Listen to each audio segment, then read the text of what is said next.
So Abids GPO దగ్గర విశ్వ హిందూ పరిషత్ కార్యకర్తలు చాలా మంది మనతో పాటు ఉన్నారు. సో మాట్లాడించే ప్రయత్నం చేద్దాం. గోవధ గురించి వీళ్ళు చేస్తున్న నిరసన ఎంతవరకు సక్సెస్ కాబోతుంది అండ్ ప్రభుత్వం మీద ఎట్లాంటి ఒత్తిడి తేబోతున్నారని. అన్న నమస్తే.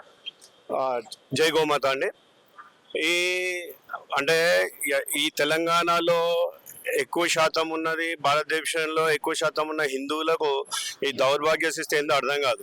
ఎక్కడైతే కాంగ్రెస్ గవర్నమెంట్ ఉందో అక్కడక్కడ హిందువుల పైన దాడులు జరగడమే జరుగుతుంది. హిందువులకు ఆరాధ్య దైవమైనటువంటి గోమాతను, అంటే ముక్కోటి దేవతలు ఉన్నటువంటి గోమాతను ఆల్రెడీ అంటే కాన్స్టిట్యూషన్ ప్రకారం వీళ్ళు ఏదైతే సెక్యులర్ వాదలం అని చెప్పుకుంటారో, ఈ సెక్యులర్ అంటే అర్థమైంది హిందువుల యొక్క ఏదైతే ఆరాధ్య దైవం ఉందో, ఏదైతే కాన్స్టిట్యూషన్ ప్రకారం పార్లమెంట్ లో చట్టం రూపొందించబడింది అంటే 1977 కౌ యాక్ట్, అలాగే తెలంగాణలో 1984 కౌ యాక్ట్ అని చెప్పేసి ఉంది. దాన్ని ఇంప్లిమెంట్ చేయమని చెప్పి మేము అడుగుతున్నాం. అది కూడా ఇంప్లిమెంట్ చేసే చేతగాని ప్రభుత్వం ఉన్నంత వరకు, అంటే ఇక్కడ జాతీయ ప్రభుత్వం వచ్చేంత వరకు ఇలాగే ఉంటుంది పరిస్థితి. ఎక్కడెక్కడైతే ఈ కాంగ్రెస్ ప్రభుత్వం ఉందో అక్కడక్కడ హిందూ మనోభావాలు దెబ్బతింటూనే ఉన్నాయి. అయితే ఆలయాలపై కావచ్చు, లేదా గోమాత పైన కావచ్చు, విచ్చల విడిగా గోవధ జరుగుతూనే ఉంది. అంటే మేము గవర్నర్ కి కలవడం జరిగింది, రాష్ట్ర ప్రభుత్వానికి విన్నపం చేయడం జరిగింది, సాక్షాత్ డీజీపీ గారిని కలవడం జరిగింది, ఆఖరికి సిపి సజ్జనార్ గారు కూడా తెలియజేయడం జరిగింది. అయినప్పటికీ కూడా ఈ యొక్క ఏదైతే కాంగ్రెస్ ప్రభుత్వం ఒత్తిడి మేరకు ఏమో వాడైతే ఈ ఎంఐఎం వాడు ఎమ్మెల్సీ వాడి ఇష్టారాజ్యంగా వీడియోలు రిలీజ్ చేయడము, రెచ్చగొట్టడము, అంటే అదే కనుక మేము వీడియో రిలీజ్ చేసినట్టయితే ఇవాళ మమ్మల్ని లోపల కూర్చోబెట్టేటోళ్ళు వీళ్ళు. అదే అంటే అక్కడ వాడు చేస్తేనేమో ఒప్పు, మేం చేస్తేనేమో తప్పు. అంటే వాడు రెచ్చగొట్టినా అంటే చట్టం ఒకరికే చుట్టమా? అంటే చట్టాలు వాళ్ళకు వర్తించవా? అంటే వాళ్ళే కాంగ్రెస్ వాళ్ళే మాట్లాడుతున్నారు కదా, ముస్లిం అంటే కాంగ్రెస్, కాంగ్రెస్ అంటే ముస్లిం అని కూడా కొంతమంది రాజకీయ నాయకులు చెప్పిన పరిస్థితి మనం చూస్తున్నాం. అదే హిందువులు మేల్కోవాల్సినటువంటి అవసరం ఉంది. ఎందుకంటే హిందువులకు ఎంతసేపు సెక్యులర్ అర్థం అంటే ఓన్లీ హిందువులకే వర్తిస్తుందని హిందువులు అనుకుంటున్నారు. హిందువులు ఇప్పటికైనా కళ్ళు మేల్కొని ఏదైతే జాతీయ భావాలతోటి హిందువుల మనోభావాలను ఏదైతే గౌరవిస్తున్నారో అట్లాంటి ప్రభుత్వాన్ని మనం తెచ్చుకోవాలి. అప్పుడు మన చట్టాలు, మన గౌరవము, మన ఆత్మగౌరవము, మన యొక్క మనోభావాలు దెబ్బతిన కూడా చూసుకుంటది. ఎందుకంటే కుళ్ళా చెప్తున్నాడు నేను రేవంత్ ఉదయన్ అని చెప్పుకుంటున్నాడు. ఆయన ఏమి నేను అంటే చట్టపరంగా ఎన్నికైనటువంటి వ్యక్తి కాన్స్టిట్యూషన్ పరంగా ఏదైతే ప్రమాణం చేసిండో ఎంతవరకు సబబో ఆయనకే తెలియాలి. సో ఇప్పుడు టోలీ చౌక్ ఇష్యూ చూసుకుంటే బజరంగ్ దళ్ కార్యకర్తల్ని పోలీసులు అరెస్ట్ చేసిన పరిస్థితి అండ్ అక్కడ ముస్లిం వాళ్ళు చాలా హల్చల్ కూడా చేసిన పరిస్థితి. దీన్ని ఎట్లా చూడొచ్చు అసలు? చెప్తున్నా కదండి, ఇక్కడ ఒక్కరికే చట్టం వర్తిస్తుంది, హిందువులకు వచ్చేసరికి చట్టం కంప్లీట్ గా వర్తిస్తుంది. అంటే ఇక్కడ బజరంగ్ దళ్ కార్యకర్తల మీద కేసులు పెట్టినప్పటికీ కూడా బజరంగ్ దళ్ కార్యకర్తల మీద ప్రత్యక్ష దాడులు కానీ పరోక్ష దాడులు కానీ ఆఖరికి ఏమంటాం చావుకైనా సిద్ధం ఉన్నటువంటి కార్యకర్తలం మేము.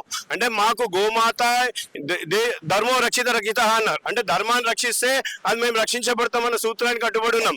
దేశం కోసం, ధర్మం కోసం నిరంతరం బజరంగ్ దళ్ కార్యకర్తలు తన రక్తాన్ని చెమటగా ఓడిచి గోమాతను రక్షిస్తూ, దేశాన్ని రక్షిస్తూ, తనని తాను రక్షించుకుంటూ తోబుట్టులను రక్షిస్తున్నటువంటి కార్యకర్త ఎవరంటే బజరంగ్ దళ్ కార్యకర్త. అలాంటి వాళ్ళ మీద ఎంత అమానుషమైన దాడి చేసినప్పటికీ కూడా మేము వెనుకడుగు వెయ్యము. ఇవాళ నేను నడుస్తుందేమో, రేపు మాది కూడా వస్తుంది, కానీ మేము చట్టపరంగానే వెళ్తాం. ఎందుకంటే మాది ఒక సిద్ధాంతం ఉంది, సర్వజనో సిక్నోభవంతు అంటాం. అందరం బాగుండాలని కోరుకునే ఏదైనా హిందూ ధర్మం ఉందంటే అది హిందూ ధర్మమే.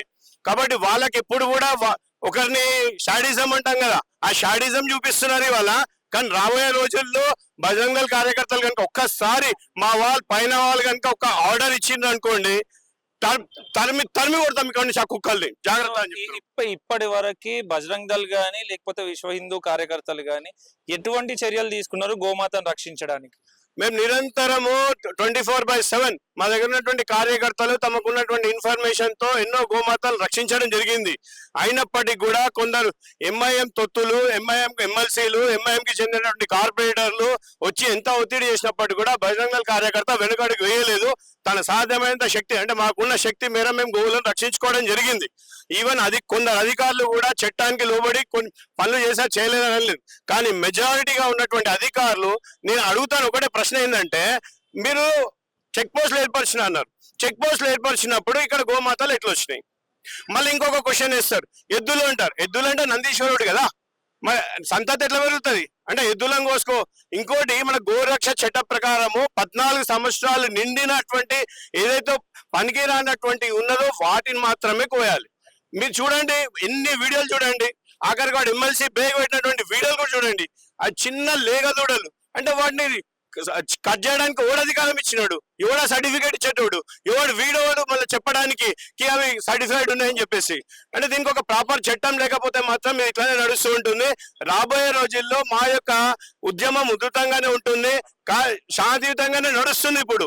కానీ మీరు మా పేషెన్స్ ని చెక్ చేయొద్దు. హిందూ లేకమైతే ఏందో రాజ్యాలు కూలిపోతాయి, జాగ్రత్త. సో ఫైనల్ గా ఏం చెప్పదలుచుకున్నారు మైనారిటీ సమాజానికి గానీ, ఇక్కడున్న గవర్నమెంట్ కి అండ్ హిందూ సమాజానికి మీ విశ్వ హిందూ పరిషత్ తరఫున అండ్ బజరంగ్ దళ్ తరఫున మీరేం చెప్పదలుచుకున్నారు? హిందువులు ఇకనైనా మేలుకోవాలి. గడప లోపలనే మన కులం, గడప దాటే హిందువులమందరం బంధువులం. మన యొక్క మనోభావాలను, మన గోమాతలను, మన దేవాలయాలను, మన అక్కాచెల్లెలను రక్షించుకోవాల్సినటువంటి అవసరం ఉన్నది.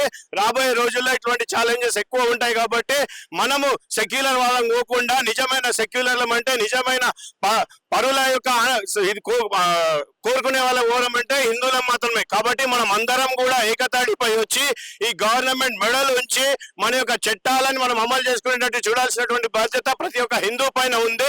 రాబోయే రోజుల్లో బజరంగ్ దళ్ కార్యకర్తలు ఇంకా పెద్ద ఎత్తున, అంటే వీళ్ళు ఏమంటే కొందరు 365 days ఉంది కదా, మీరు ఓన్లీ బక్రీద్ అప్పుడే మీకు ఆవులు గుర్తుకొస్తున్నా. అరే బేవకూఫ్, నువ్వు రోజు రోడ్డు మీదకి రా.